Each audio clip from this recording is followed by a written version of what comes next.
I'm Dr. Mark Sue, and welcome to the Functional Medicine Reality Podcast.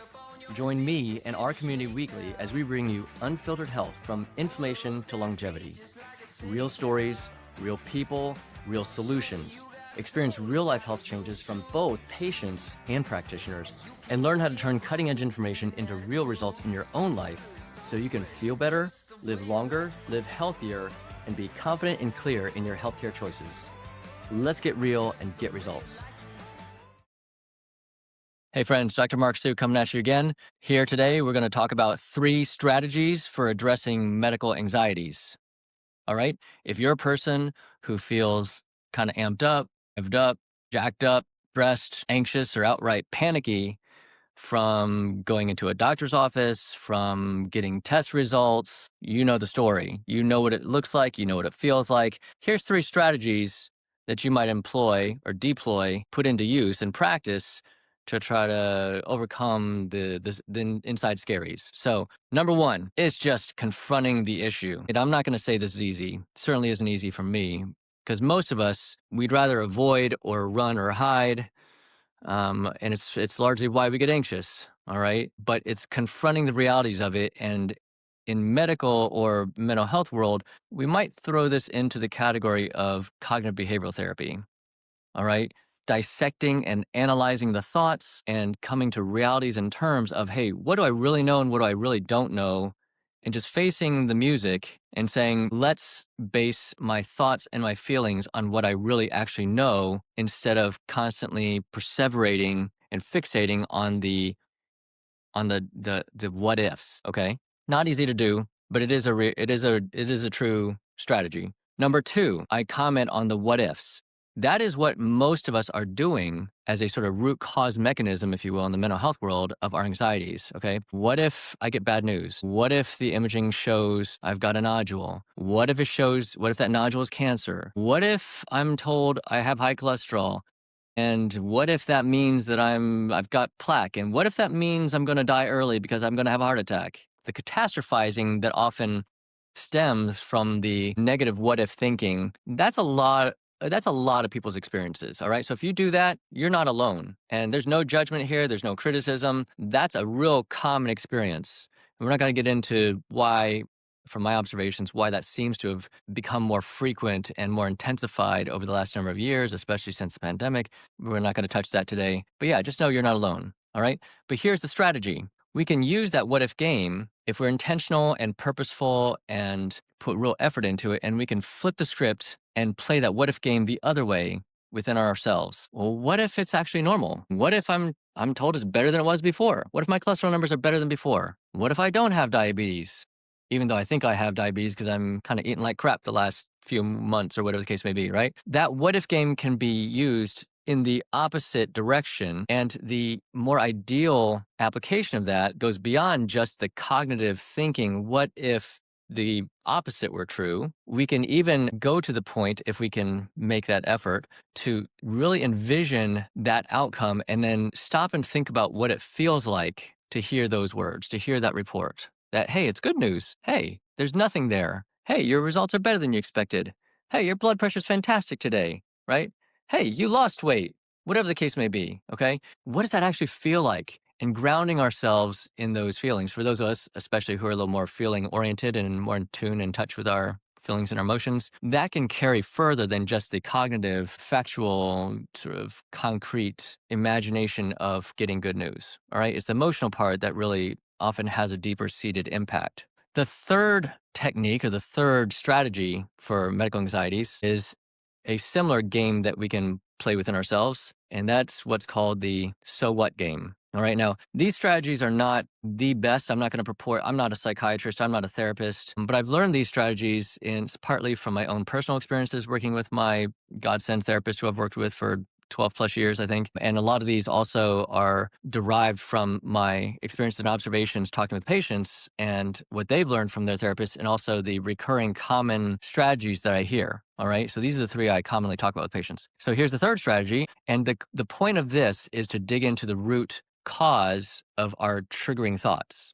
All right. So for those of us who love root cause medicine and we think about root cause this, root cause that, what's the root cause of my blood sugars being high, how much of it's my eating, how much of it's inflammation that's not related to my eating, what's the root cause of my fibromyalgia? Is it how much of it is stress, mental health related? How much of it might be chronic Lyme, et cetera, et cetera? Okay.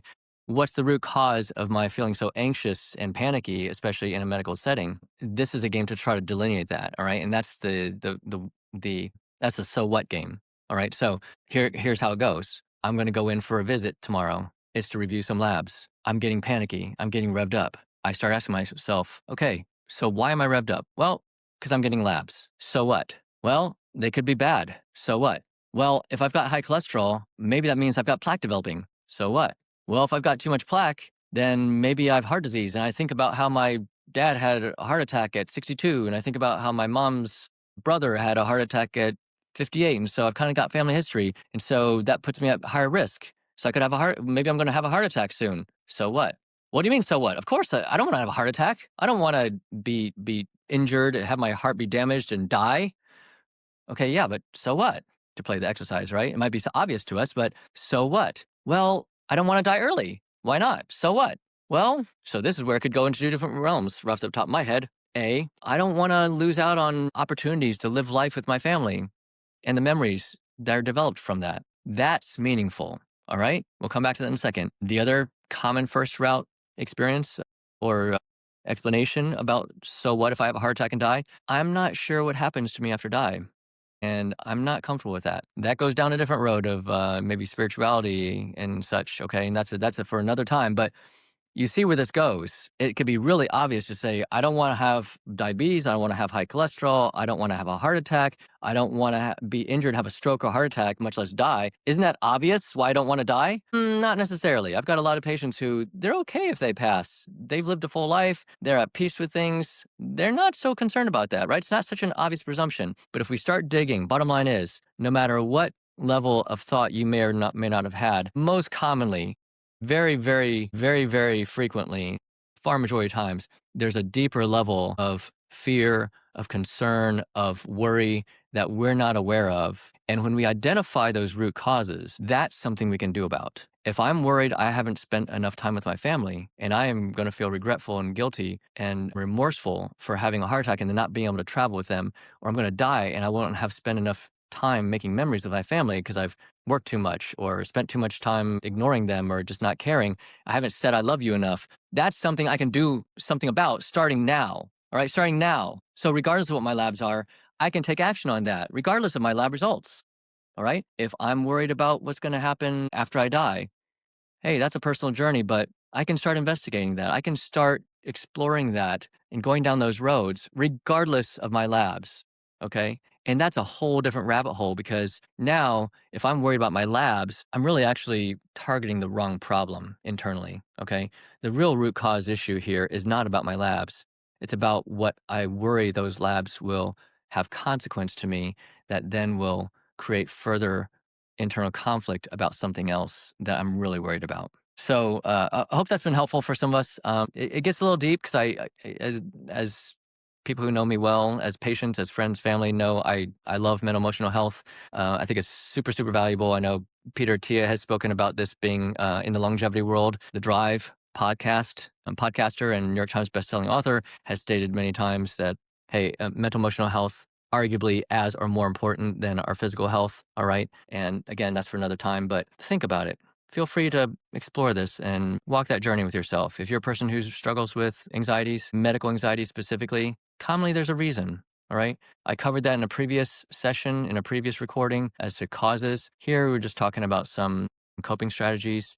And hey, I'm not going to say that it's going to work for everybody. There's a reason we have therapists. There's a reason we need to get out of ourselves and out of our own heads and seek some help. But for many of us, if we put this into practice enough, and that's the key, putting it into practice frequently, consistently, commonly needing some help with accountability or somebody to check in on us to say, hey, are you practicing that regularly? Are you exercising that muscle? Are you going to the gym regularly, as a parallel? How are you doing keeping yourself in check with not snacking so much at night? In this case, how are you doing practicing those strategies to reduce some anxiety? It's not easy. All right, we're humans. It's not easy. We're in America. We've got all kinds of busyness, but it can be really worth your time and your quality of life can be way, way better. and you could have a much better experience with your healthcare practitioners, whoever they may be. So this is Dr. Mark Sue. Again, our goal is constantly to help create clarity, help you live your best life. Hope this has been helpful. Check you next time. So fresh, just the way you like it.